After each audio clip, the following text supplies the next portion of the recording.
This is The Frequency. It's Thursday, November 20th, and I'm Mary Angish. Hey there. Here's some of what we'll cover in today's episode.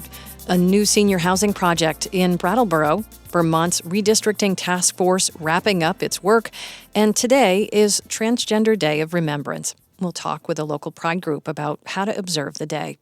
First, some news. Vermont State Employees Union is taking action to block a new return-to-work policy next month.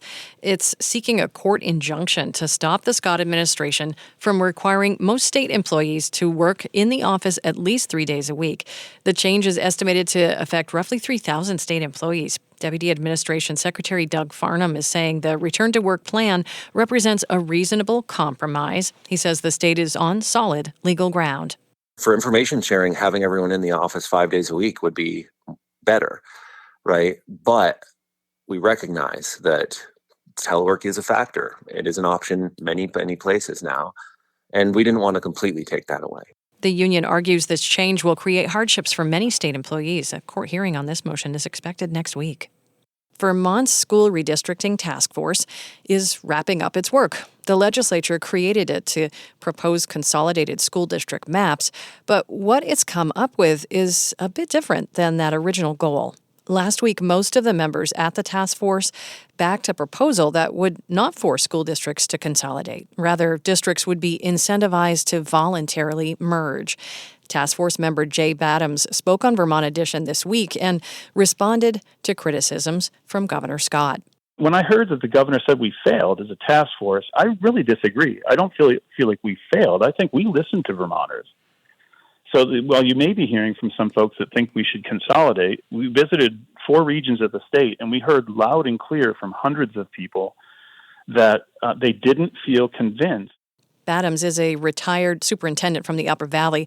He's one of 3 task force members to develop this new proposal, and the task force will file a final report on December 1st. The University of Vermont will participate in a study to address drug use in rural New England communities. Researchers will study drug use trends and barriers to accessing healthcare services in Vermont, also in Massachusetts and Rhode Island. A main focus is to examine how people with substance use disorders in these states are affected by new state programs to prevent overdoses and infectious diseases. A UVM press release announced researchers will work with community partners like Vermonters for Criminal Justice Reform, Howard Center, and others. The $12 million study is expected to last 5 years, and it'll launch next spring. MVP Healthcare is affiliating with another New York-based insurer, Independent Health. The 2 nonprofit entities announced this move on Tuesday this week. They currently serve nearly 1 million members across New York and Vermont. They employ 3,000 people in the region and collect about $7 billion in combined annual revenue. Independent Health CEO and President Michael Kropp says there are no plans for layoffs, at least not yet. Unfortunately, given the nature of the economy and everything that's going on around us, we can't make promises other than, being totally transparent with our associates. But the vision that we set forth is a vision of growth. Regulators in the Empire State will have to approve the affiliation agreement, and that process could take about 6 months. A new senior housing project is coming to Brattleboro. Brattleboro Housing Partnerships plans to redevelop vacant apartments and office space at Melrose Terrace into 31 new households. That's according to the Brattleboro Reformer. The housing will be available for older Vermonters with low incomes. Melrose Terrace was damaged by flooding from Tropical Storm Irene in 2011, but work has been done to ensure that new development is no longer in the floodplain. The Brattleboro Reformer reports this phase of the project is estimated to cost $12 million. There are multiple funding sources, including some federal money. The project's local site plan still needs approval from the Town Development Review Board, and construction is expected to start next spring. And pivoting from the news a bit, it's Thursday, and I kind of consider that the weekend, so it's a perfect time to mention a couple of calendar items. Like this one at the Flynn in Burlington, Vermont farmers faced a challenging year with drought conditions and pauses on federal agricultural funding, also migrant farm workers facing deportation. There's a concert tomorrow Friday, the 21st. It's called Hug Your Farmer with Vermont music luminaries Bob Wagner and Dave Grippo and Steve Hadika. Plus, they'll have special guests join them on stage. Grace Potter and Ryan Miller from the band Guster and a lot of others. 100% of proceeds from Hug Your Farmer support Vermont farmers. And at the West Rutland Town Hall on Saturday from 10 till 8:30 in the evening, the Marble Valley Dance Collective is holding the Rutland Community Day of Dance. That sounds cool. It's open to students and adults and includes 2 master classes and then a works in progress show that includes members of the collective. And you can find all kinds of events going on statewide in our community events calendar. You can find it at vermontpublic.org/calendar. Well, coming up, I'll share my conversation with Chris Smith-Time from Essex Pride on this Transgender Day of Remembrance. We'll be right back. Thanks for listening to The Frequency, where support comes from 802 Spirits. When you shop at one of the 80-plus independently owned 802 Spirits stores across Vermont, you're supporting local Vermont communities. Learn more about how 802 Spirits contributes to the spirit of Vermont and the Vermont General Fund at 802spirits.com. And Springfield Cadillac GMC in Springfield, Vermont, offering a wide range of pre-owned electric vehicles starting at under $20,000. View all EV inventory at springfieldgmc.com. Each year in late November, people across the globe observe Transgender Day of Remembrance. It's meant to honor the memory of transgender people whose lives were lost in acts of anti-transgender violence. And to talk more about Transgender Day of Remembrance, or TDOR, on this November 20th is Chris Smith-Time. Chris is with Essex Pride. That's a group that, according to its mission statement, exists to enhance and sustain the well-being of LGBTQIA+ individuals, their families, and their allies in the city of Essex Junction and the town of Essex, Vermont. Hi, Chris. Hey, Mary. Thanks so much for having me.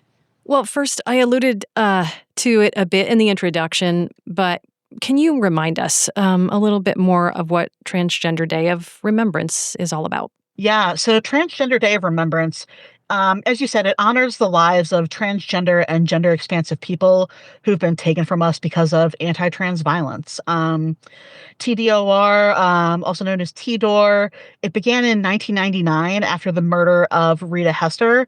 She was a Black trans woman, and that has since become an annual global day of memorial and action. It's a moment for trans people and our active allies to really just tell the truth. You know, trans people are facing a real documented crisis of violence and discrimination. Trans people, especially Black and brown trans women, they're disproportionately impacted by harassment and violence. And TDOR is really a day to remember and celebrate and honor and really hold reverence for the lives that we've lost this past year. And how might Vermonters mark this day? Like, how can people get involved? And specifically, what does Essex Pride have planned? Yeah, so on Thursday, at around 6 o'clock, Essex Pride is going to, we're going to gather in the space at Uncommon Coffee out in the Essex Experience to really hold a vigil for trans people who we've lost.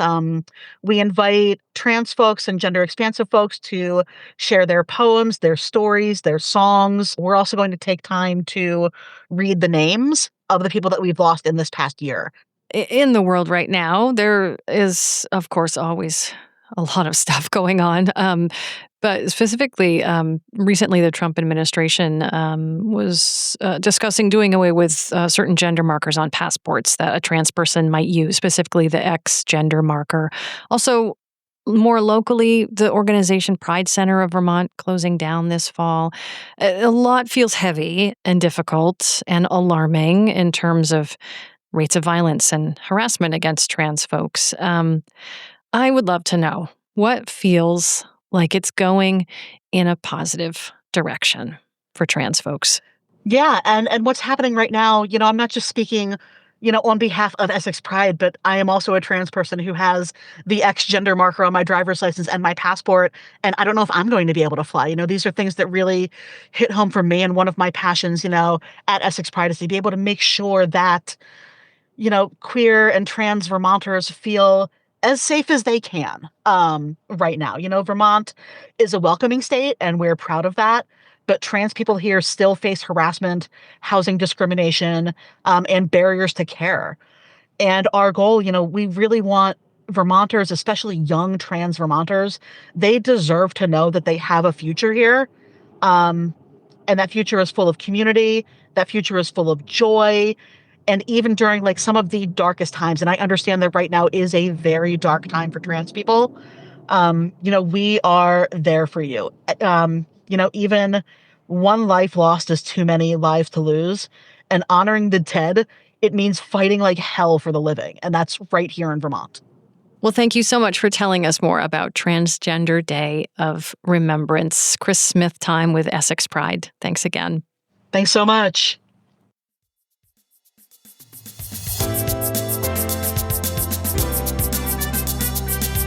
Well, that's The Frequency. We had additional reporting from Bob Kinzel, Michaela Lafrac, and Lola DeFore. Adia Golston is our producer with Stephanie Colombini editing. Music from today's episode was composed by Peter Engish. We'll be back tomorrow with more. Talk to you then. Sources and methods, the crown jewels of the intelligence community.